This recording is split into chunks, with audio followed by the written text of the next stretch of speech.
की पार्टी का नाम क्या है बताइए सर। AIMIM का फुल फॉर्म क्या है मुझे बताइए। क्या ये पार्टी इलेक्शन कमीशन रजिस्टर्ड नहीं है? मैं आपसे पूछ रहा हूं सर, पार्टी का क्या ये पार्टी के 2 MPs भारत के सर सुनिए नहीं, सर आप पहले बताइए दर्शकों को कि AIMIM का फुल फॉर्म क्या है। नहीं, मैं AIMIM का फुल फॉर्म देखना है तो दर्शक जाकर इलेक्शन कमीशन की वेबसाइट पे देखेंगे, मगर आपके दर्शकों को यह जानना जरूरी है कि इस पार्टी के 1984 से MP हैं जो भारत के संविधान पर ओथ लेते हैं और भारत के संविधान पर यकीन करते हैं। आप मुझे पूछिए कि अकाली दल के बारे में नहीं पूछेंगे, शिवसेना के बारे में नहीं पूछेंगे, AIADMK के बारे में नहीं पूछेंगे, TRS के बारे में नहीं पूछेंगे, TDP के बारे में नहीं पूछेंगे।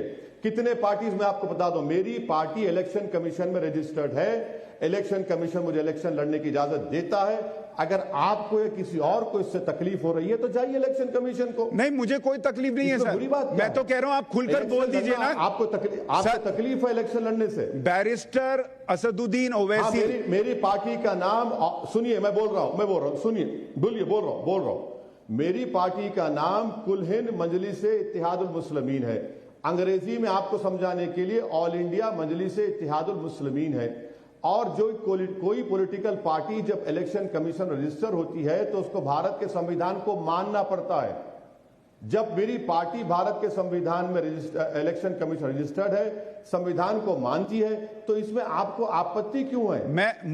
मुझे आपत्ति सिर्फ ये है सर कि आपने अपनी पार्टी का ऑल ऑल इंडिया मजलिस इत्तेहादुल मुसलमीन रखा, जिसका मतलब है कि दुनिया पूरे भारत के जो मुसलमान हैं उनकी एकता के लिए मजलिस, और आप वही काम फिर पॉलिटिक्स में करते हैं और दूसरों से उम्मीद करते हैं कि वो हिंदुओं की बात ना करें, वो दूसरों की बात ना करें, वो बराबरी की बात करें। आप कहां कर रहे हैं? आप तो सिर्फ मुसलमानों के लिए पार्टी बनाकर बैठे हैं। इसको खुलकर बोल दीजिए कि मैं हिंदुओं की बात नहीं करूंगा। बिल्कुल नहीं, बिल्कुल झूठ है ये। अगर मैं आपको दावत दूंगा, हैदराबाद तशरीफ लाइए, मेरे मेहमान रहिए, मैं आपको बताऊंगा कि अमित शाह जिस वार्ड में आकर हैदराबाद के म्युनिसिपल इलेक्शन में कैंपेन किए थे, वहां पर 4थी मर्तबा राजमोहन कामयाब हुआ।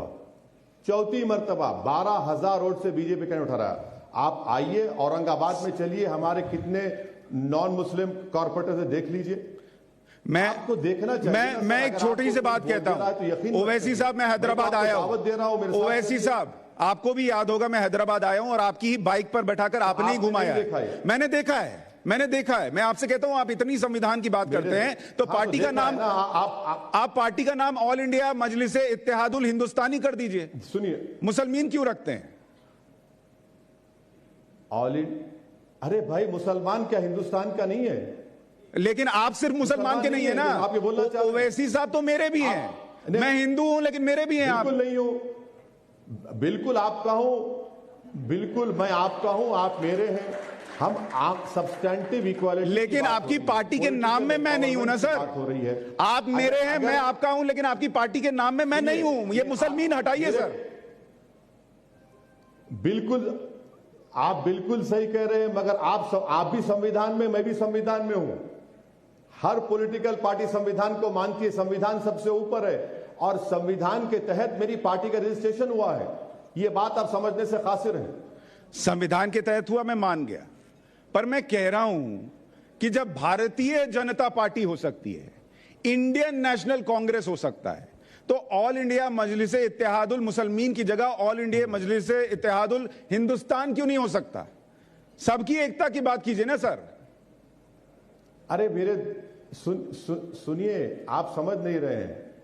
भारत के संविधान के तहत हर पॉलिटिकल पार्टी का रजिस्ट्रेशन होता है और उस पॉलिटिकल पार्टी को मानना पड़ता है संविधान को। मैं आपको बता रहा हूं, 1960 से इलेक्शन लड़ते आ रहे हैं। तो अब इसमें क्या पैगाम मिल रहा है आपको? क्या पैगाम आपको गलत मिल रहा है क्या? नहीं तो मुसलमीन हटाने से दिक्कत क्या है सर? कौन कह रहा है कि किसी मजहब आपको वोट नहीं पड़ेगा क्या? अगर मुसलमीन हटा देंगे, अगर आप मुसलमीन हटा देंगे उसमें से, तो वोट नहीं पड़ेगा क्या?